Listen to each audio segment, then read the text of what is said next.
نبی کریم صلی اللہ علیہ وآلہ وسلم کی شان میں گستاخی کسی صورت قبول نہیں۔ انتہا پسند بھارتی ہندوؤں کو پاکستان سے بھی سخت رد عمل دے دیا گیا۔ وزیر اعظم شہباز شریف نے ٹویٹ میں مذمت کی، لکھا، ہمارے لیے نبی کریم صلی اللہ علیہ وآلہ وسلم کی محبت سے بڑھ کر کچھ نہیں۔ مسلمان نبی صلی اللہ علیہ وآلہ وسلم کی محبت، ناموس کے لیے جان بھی قربان کر سکتے ہیں۔ فاشسٹ مودی کی قیادت میں مذہبی آزادیوں کی پامالی کی جا رہی ہے۔ مسلمانوں پر شدید ظلم و ستم جاری ہے۔ دنیا بھارتی انتہا پسندی کا نوٹس لے۔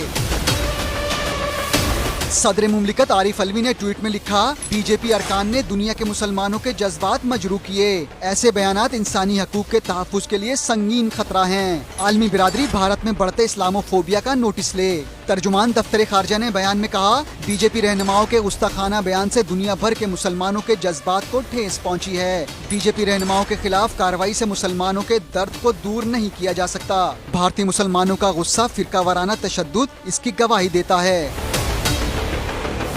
P T I chairman Imran Khan نے ٹویٹ میں بیان کی مذمت کی، لکھا، مودی سرکار جان بوجھ کر جتھوں کو تشدد پر اکسا رہی ہے۔ مسلمانوں کے خلاف اشتعال انگیزی اور نفرت کے فروغ کی سوچی سمجھی حکمت عملی پر کاربند ہے۔